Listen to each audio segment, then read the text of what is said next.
दी हुई मौत बड़ी कसाईनुमा होती है।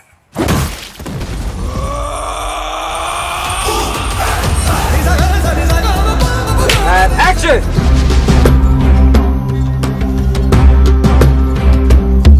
फाइनली दोस्तों, धुरंधर एक ऐसी फिल्म है जिसने इस साल आने वाली अधिकतर स्पाई एक्शन थ्रिलर वाली फिल्मों को अपनी स्टोरी और इमोशन से पीछे छोड़ दिया है और ये प्रूव कर दिया है कि अब किसी भी स्पाई वाली फिल्म को हिट होने के लिए किसी आइटम सॉन्ग और बिकनी सीन्स की ज़रूरत नहीं है। अगर फिल्म की कहानी, डायरेक्टर की डायरेक्शन और एक्टर्स की एक्टिंग लोगों को पसंद आई तो वो किसी भी फिल्म को सुपर हिट बना देगी। और सेम यही हुआ धुरंधर मूवी के साथ। इस मूवी में लोगों को अक्षय खन्ना की एक्टिंग इतनी पसंद आई कि ये फिल्म रातों रात पूरे देश में वायरल हो गया है और अब हर कोई रहमान डकैत को बड़े स्क्रीन पे देखना चाहता है। और अगर आपने अभी तक इस मूवी को नहीं देखा है तो आपको ये मूवी एक बार ज़रूर देखना चाहिए, क्योंकि इस मूवी को इतनी परफेक्शन के साथ बनाया गया है कि ये मूवी आपको एक सेकंड के लिए भी बोर नहीं करेगी। बाकी आज मैं आपको इस वीडियो में इस मूवी के कुछ बिहाइंड द सीन और इसके कुछ इंटरेस्टिंग फैक्ट्स के बारे में बताने वाला हूँ जिसे शायद आप नहीं जानते होंगे। सो ये वीडियो बहुत ही इंटरेस्टिंग होने वाला है। आपसे रिक्वेस्ट है कि आप इस वीडियो को एंड तक जरूर देखिए। जो ना देखे धुरंधर उसकी गाड़ मारे। थारा भाई जोगिंदर। ये क्या बात करता है यार? मार साले का खोपड़ी तोड़ साले। सॉरी। धुरंधर इस साल की बेस्ट स्पाई एक्शन थ्रिलर वाली फिल्मों में से एक है जिसकी प्रिंसिपल फोटोग्राफी को जुलाई 2024 में एक पूजा सेरेमनी के साथ पूरे क्रू मेंबर की प्रेजेंस में स्टार्ट किया गया था। और अगर आपने इस मूवी को देखा होगा तो आपको तो मालूम ही होगा कि इस मूवी की कहानी मेनली पाकिस्तान में मौजूद लयारी और कराची की है। पर आप ये जानकर चौंक जाएंगे कि इस मूवी का कोई भी सीन पाकिस्तान में शूट हुआ ही नहीं है। इस मूवी की पूरी शूटिंग को बैंकॉक, मुंबई, पंजाब, हिमाचल प्रदेश और लेह लद्दाख में टोटल 5 से 6 महीनों में कंप्लीट कर लिया गया था। और इसकी शूटिंग के लिए लयारी और कराची के जैसे दिखने वाले सेट्स का सबसे पहले 3D मॉडल बनाया गया और फिर बाद में इसी 3D मॉडल की हेल्प से पूरी लयारी सिटी और कराची को बैंकॉक में कुछ इस तरह से 3 महीनों की कड़ी मेहनत के बाद तैयार किया गया।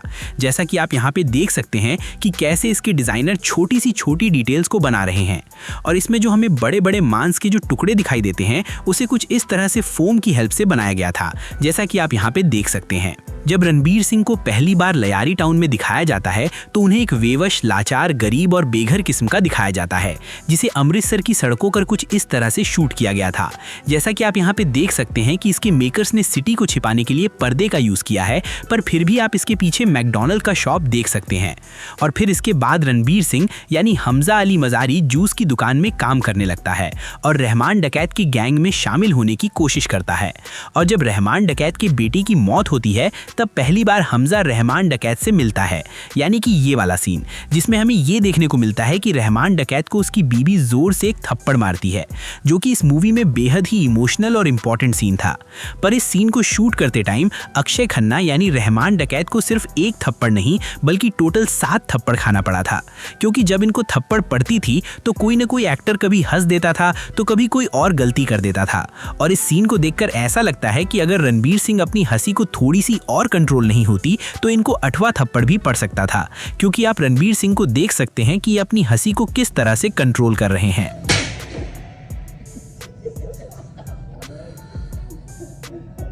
और फिर इसके बाद रहमान डकैत अपने बेटे की मौत का बदला लेने का फैसला करता है और इस पूरे फाइट सीक्वेंस को बैंकॉक में बनाए गए सेट में कुछ इस तरह से शूट किया गया था, जैसा कि आप यहाँ पे देख सकते हैं। और फिर ये वाला सीन जिसे एक नकली मिठाई की दुकान में शूट किया गया था, जिसके अंदर सिर्फ इस सीन को शूट करने के लिए ये बड़े बड़े बॉयलर को लगाया गया था और इसे रियल में उबलता हुआ दिखाने के लिए स्मोक मशीन का यूज किया गया था। और फिर कुछ इस तरह से अलग अलग कैमरा एंगल से इस सीन को शूट किया गया, जैसा कि आप देख सकते हैं। Smoke up, bubble.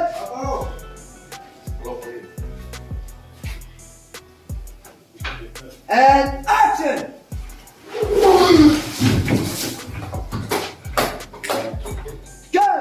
और अब आप उस सीन को शूट होता हुआ देख सकते हैं जिसमें हमजा बाबू डकैत की टेम्पो को अपनी गाड़ी से कुछ इस तरह से उड़ा देता है, जिसे रियल टेम्पो और वायर्स की हेल्प से शूट किया गया था।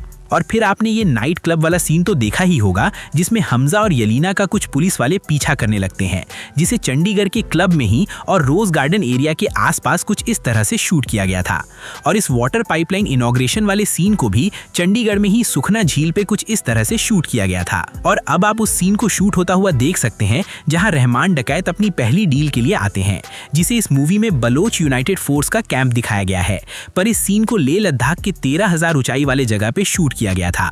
और इस जगह के सारे सीन्स को शूट करने में अक्षय खन्ना को काफी मुसीबतों का सामना भी करना पड़ा था, क्योंकि ये जगह इतनी ऊंचाई पर थी कि उन्हें सांस लेने में दिक्कत हो रही थी, और इसीलिए वो इस जगह पे अपना ऑक्सीजन टैंक लेकर घूमते थे।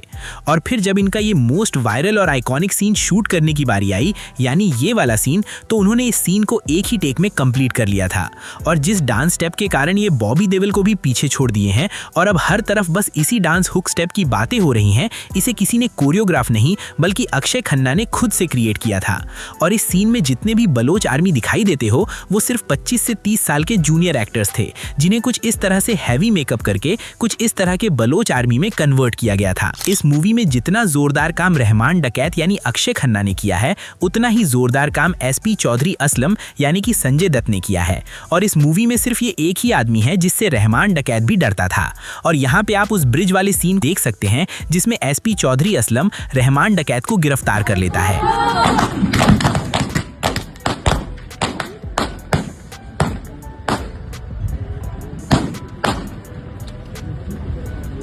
और आप यहाँ पे देख सकते हैं कैसे इस छोटी सी सीन के लिए इसके मेकर्स एक रियल कार को ब्रिज पर से पानी में गिरा रहे हैं। अगर मेकर्स चाहते तो बिना ब्रिज को नुकसान पहुंचाए, बिना किसी रियल कार को क्रैश किए भी इस सीन को वीएफएक्स की हेल्प से इजीली बना सकते थे, पर मेकर्स की गांड मस्ती तो देखो। और यहाँ पे आप इस सीन के जस्ट पहले वाले सीन को शूट होता हुआ देख सकते हैं, जिसमें रहमान डकैत का बेटा बीमार पड़ जाता है। और फिर इसके बाद हमें इस मूवी का मोस्ट ब्रूटल सीन देखने को मिलता है, जिसमें अर्जुन रामपाल का कैरेक्टर एक इंडियन जासूस को बहुत ही बुरी तरह से टॉर्चर करता है, जिसे बड़े स्क्रीन पे इस एक्टर को पहचानना तो बहुत मुश्किल था, बट आप इस बिहाइंड द सीन में देख सकते हैं इस सीन में ये एक्टर था जिसे टोटली मेकअप और प्रोस्थेटिक की हेल्प से कुछ इस तरह का घायल दिखाया गया था। बाकी सब लोग इस डांस वाले सीन की तारीफ कर रहे हैं, पर इससे भी ज्यादा पावरफुल और इंटेंस एक्टिंग अक्षय खन्ना ने इस सीन में किया है, जिसे कुछ इस तरह से 200 से 300 लोगों को बुलाकर कुछ इस तरह से शूट किया गया था, जिसमें आप स्टेज के सामने ब्लू वीएफएक्स वाले कपड़े का बॉर्डर देख सकते हैं, जिसे बाद में वीएफएक्स और सीजीआई की मदद से कुछ इस तरह के भीड़ में कन्वर्ट कर दिया गया था। बाकी आपको इन दोनों सीन्स में से कौन सा सीन ज्यादा इंटेंस और पावरफुल लगा, आप मुझे कमेंट में जरूर बताएं। और वैसे तो इस मूवी ने अब तक टोटल 500 करोड़ की कमाई करके कई सारे फिल्मों को पीछे छोड़ दिया है। और इस मूवी में आपको जितने भी एक्टर दिखते हैं वो सारे के सारे धुरंधर ही हैं, चाहे वो आर माधवन हो या फिर अर्जुन रामपाल। इस फिल्म के सभी एक्टर ने अपना बेस्ट परफॉर्मेंस दिया है। पर क्या आप जानते हैं कि इस मूवी में काम करने के लिए इसके स्टार कास्ट ने कितने पैसे लिए हैं? रणबीर सिंह को इस मूवी में लीड रोल के लिए टोटल 50 करोड़ दिए गए हैं, तो वहीं अक्षय खन्ना को 2.5 करोड़ ही दिए गए हैं। संजय दत्त ने एसपी चौधरी असलम के रोल के लिए 10 करोड़, तो वहीं आर माधवन को 9 करोड़ दिए गए हैं। और इस फिल्म की एक्ट्रेस सारा और अर्जुन रामपाल को 1-1 करोड़ दिए गए हैं। बाकी इन सभी एक्टर्स में से आपको किसका परफॉर्मेंस बेस्ट लगा, आप मुझे कमेंट में बताएं। तो चलिए, this is end of this video. और अगर आपको ये वीडियो पसंद आया हो तो do like this video, share, comment and don't forget to subscribe VFX वाला।